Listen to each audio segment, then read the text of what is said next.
आपने कहा कि चातुर्मास में ठाकुर जी का शयन होता है, तो फिर भगवान कृष्ण का प्रादुर्भाव कैसे हुआ? हमारी आपकी तरह नहीं सोते हैं ठाकुर जी, मतलब सो गए, अब कोई काम ही नहीं कर रहे हैं, बस पड़े हैं। शयन का मतलब होता है विश्राम। विश्राम मतलब ठाकुर जी किससे विश्राम लेते हैं?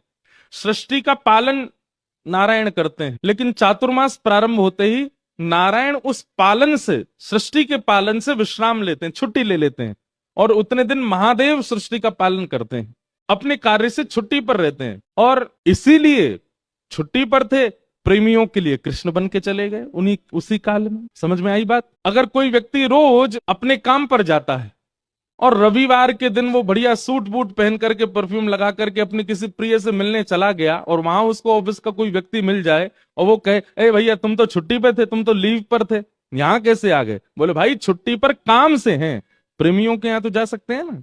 तो ऐसे ही श्री ठाकुर जी पूरी सृष्टि का पालन करते हैं, परंतु चातुर्मास के समय श्री ठाकुर जी विश्राम में रहते हैं कि भाई अब ये संसार का संभालने का कारभार महादेव आप संभालिए। उस समय ठाकुर जी छुट्टी में, विश्राम में है। इसका मतलब ये नहीं कि वो सो गए, 4 महीना बाद उठेंगे। हमारी भावना ऐसी होती है कि पहले दिन ठाकुर जी सोए, अब देव उत्थान एकादशी पर उठेंगे।